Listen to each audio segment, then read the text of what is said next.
Путін може застосувати ядерну зброю у разі поразки в Україні. Таку думку зробив секретар РНБО Олександр Литвиненко в коментарі з The Times.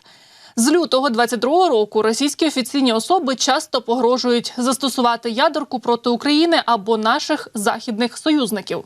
Однак частота погроз притупила їхній вплив, і деякі офіційні особи на Заході заявили, що Путін блефує, намагаючись залякати союзників Києва.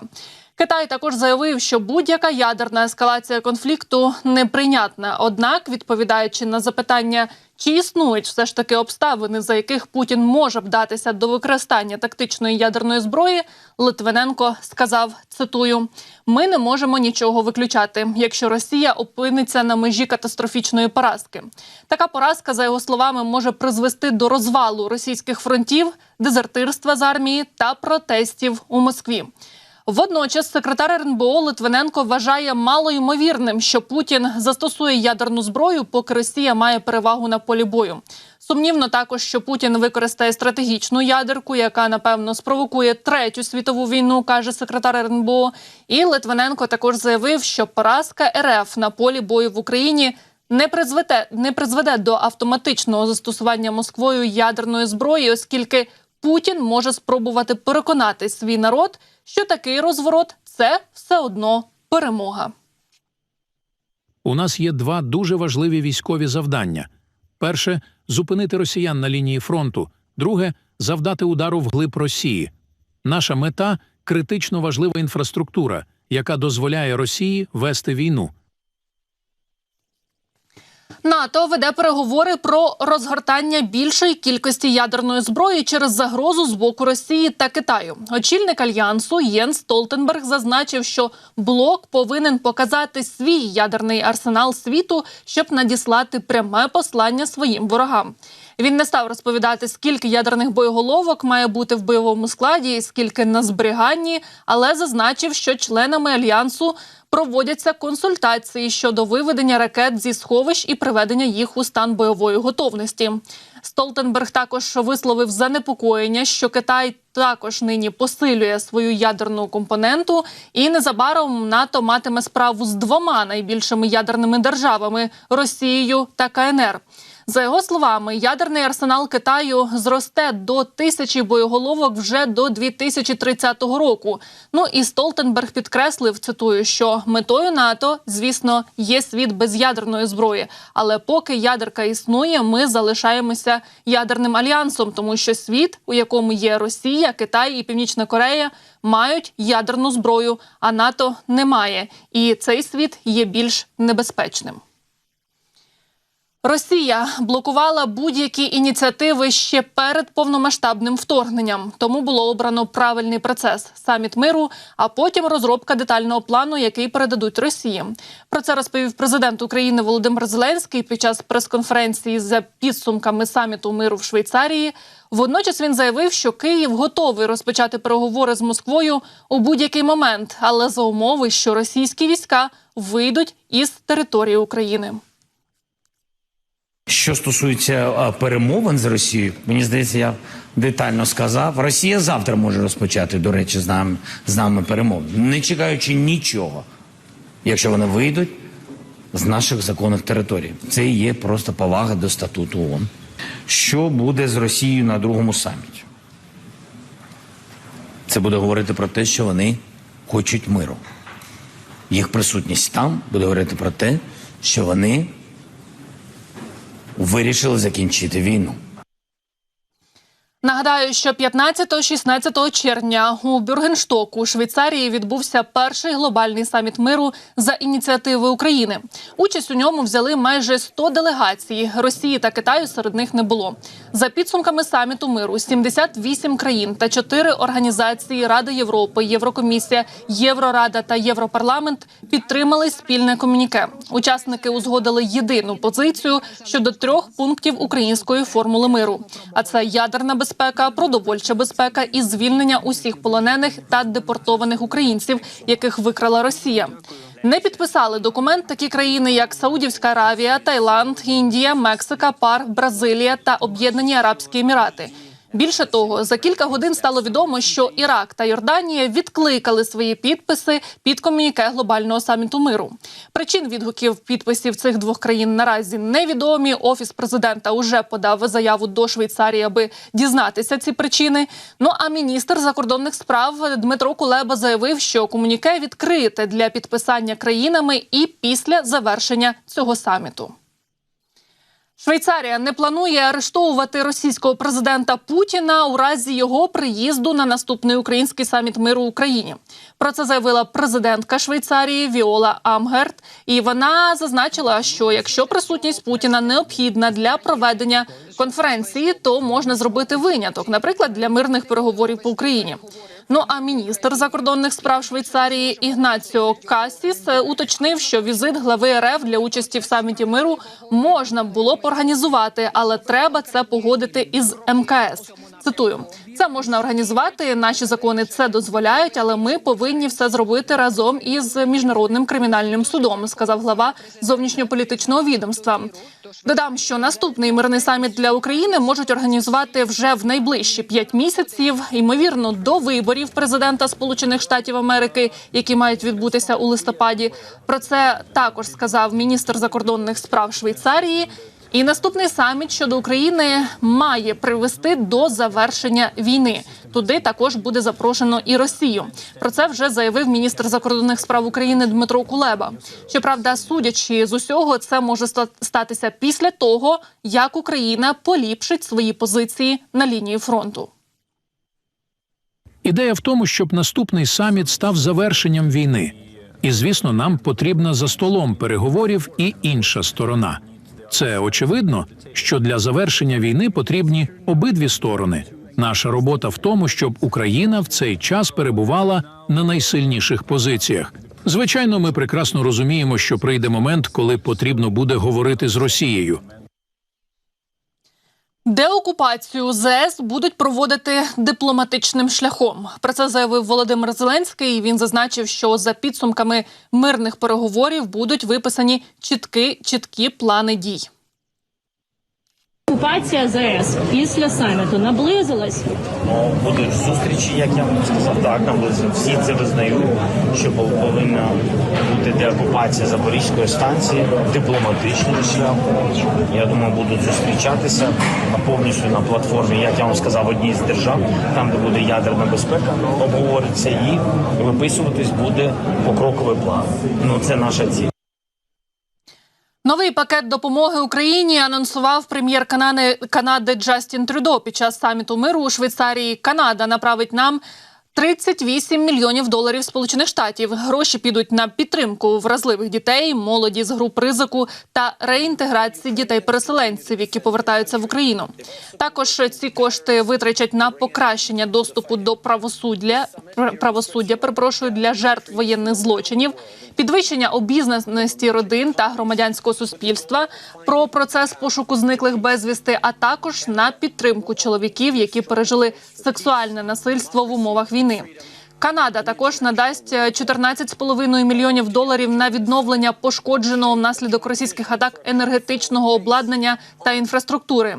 Окрім цього, уряд цієї країни виділить ще й $11 мільйонів на відновлення України та підвищення безпеки наших громадян. Головнокомандувач Збройних сил України Олександр Сирський повідомив, що майже тиждень вже працює на Східному фронті у частинах різних угруповань, які тримають оборону на найбільш критичних ділянках фронту. На Куп'янському, Покровському, Курахівському, Времівському напрямках ворог проводить активні наступальні дії різної інтенсивності. Основні зусилля армія окупантів зосереджує на Покровському напрямку, де сконцентрована переважна кількість ударних бригад і полків ворога.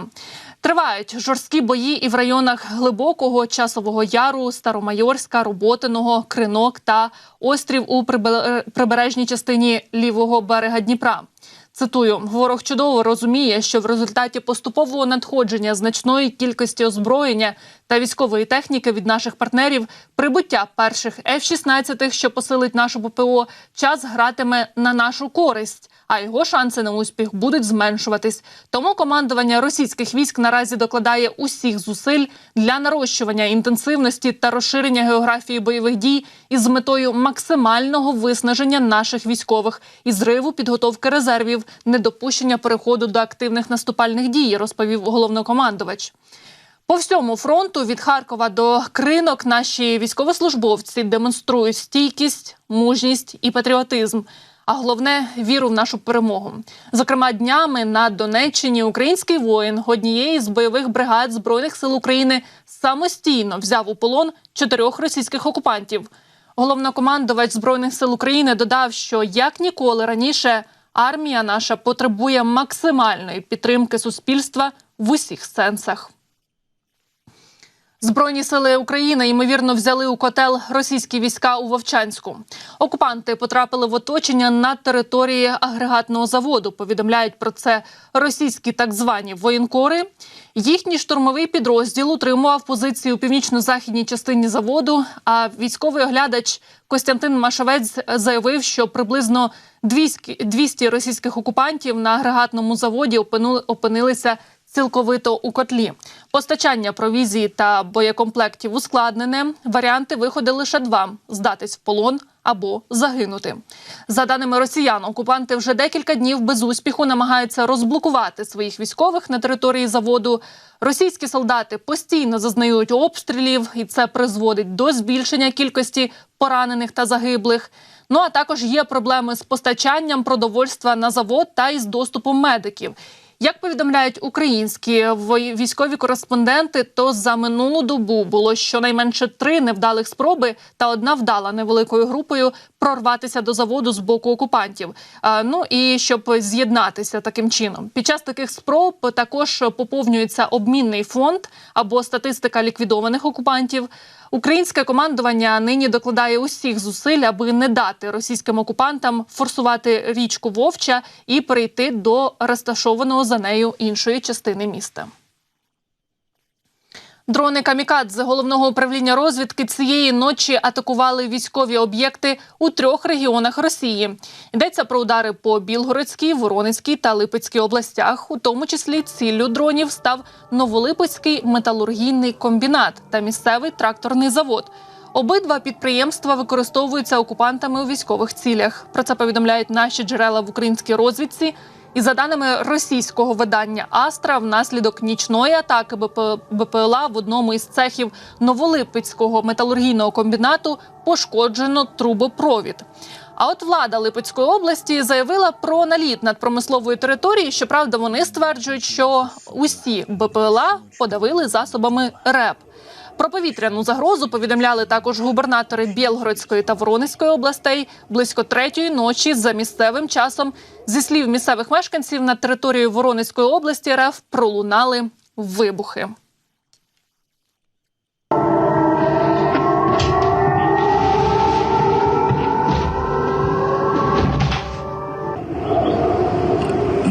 Интересно, в 2 часа ночи ПВО работала. Сейчас, блядь, сирены что-то ебать. Очень интересно, нахуй.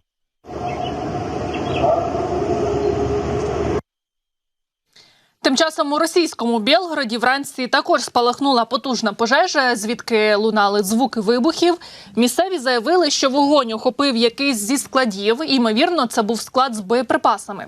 Про це сповістили пропагандистські телеграм-канали, там опублікували кадри чорного диму, який було видно з кількох районів міста. Водночас на відео помітно спалахи, які свідчать, що в епіцентрі пожежі відбувалися невеликі вибухи. Тим часом у російському МНС кажуть, що вогонь спершу виник в електричному щитку, а потім він поширився на більшу територію. Ну і нині цю пожежу вони локалізували. Росіяни мають обмежений простір для маневру. Україна готує ґрунт для ударів по Криму. Пише про це видання «Бізнес Інсайдер». Західні експерти вважають, що навіть якщо Україна переможе Росію, вирішальним у цьому стане саме Крим, який зараз перебуває під окупацією ворога. Наразі українські сили успішно завдають ударів по російському озброєнню на півострові, а також атакують Кримський міст, щоб порушити логістичні шляхи окупантів. За даними Business Insider, успіх України в Криму став би серйозним ударом для російського диктатора Путіна. Водночас президент України Володимир Зеленський раніше наголошував, що боротьба за півострів і Чорне море відіграватиме ключову роль вже у найближчі місяці. Аналітик Гаазького центру стратегічних досліджень Фредерік Мертенс зазначив, що націлившись на півострів, особливо на російські системи протиповітряної оборони, Україна таким чином готує ґрунт для майбутніх повітряних ударів після прибуття винищувачів F-16. Крим вразливий. Росіяни мають відносно обмежений простір для маневру на півострові. А Путіну є що втрачати як у політичному, так і у військовому плані. Тому якщо обмежена кількість винищувачів може мати реальний вплив, то саме тут, над Чорним морем, яке стає повністю доступним після того, як буде вирішена проблема з ППО в Криму, заявив аналітик. Ну і що ж стосується Керченського мосту, то, за словами речника військово-морських сил Дмитра Плетенчука, росіяни вже майже його не використовують для військової логістики. Уже буде не той ефект. Тому що для військової логістики він майже не використовується. Менше чверті загального навантаження несе цей міст. Решта йде по поромній переправі, по якій нещодавно був нанесений удар. Тому цей міст уже такого тактично-стратегічного значення не має після тих пошкоджень, які він отримав внаслідок спільної операції СБУ і ВМС з атакою дронів. Понад 1000 танків від початку повномасштабного вторгнення знищила Служба безпеки України. Найбільшу кількість ворожої бронетехніки було атаковано та знищено під час жорстких боїв у Донецькій та Харківській областях. Використовуючи танки, агресор часто намагався прорвати позиції українських захисників і забезпечити прикриття штурмових груп окупантів. Для вогневого ураження російської бронетехніки Служба безпеки проводила ефективні оперативно-бойові операції спільно з підрозділами Збройних сил України. Ну і як це було, давайте подивимося далі.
Гарно палає. Я впевнена, що буде і надалі продовжувати так горіти ворожа техніка, якщо і ми з вами будемо, друзі, підключатися і допомагати силам оборони, донатити на ці дрони, які так активно вражають танки, так? Ну і, звісно, якщо ми з вами будемо докладати усіх зусиль для того, аби наша перемога настала якнайшвидше. Тому що поки що докладає усіх зусиль, на жаль, і Росія. І там нині підвищують податки для продовження війни. Про це говорить британська розвідка, ну і російська влада також повідомляла. Там в РФ очікують, що податкові зміни забезпечать додаткові надходження до бюджету близько 29 мільярдів доларів у 2025 році. Для цього ставка податку на прибуток підприємств зросте з 20% до 25%, а найвища ставка податку на прибуток зросте з 15% до 22%. Росія підвищує податки, аби продовжити фінансувати війну проти України, але це матиме наслідки для російської економіки, зазначають у розвідці. У Міноборони Британії кажуть, що збільшення податкового навантаження на бізнес обмежить майбутні інвестиції та зростання невійськових секторів. Крім того, військові сектори монополізують значну частину наявних трудових ресурсів у Росії. Ну і, звісно, ці податки стосуватимуться не лише великого бізнесу, як говорили нам економісти, а, звісно, що і малого. Тому що потрібні йому, Путіну, кошти на продовження цієї війни. І до приємної новини.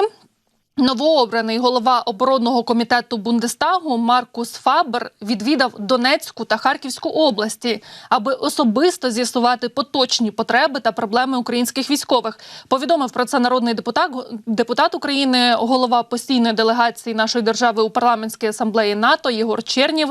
І за його словами, це перша закордонна поїздка Фабера на новій посаді, хоча за традицією новообрані голови комітету оборони свій перший візит здійснюють до країни-сусіда.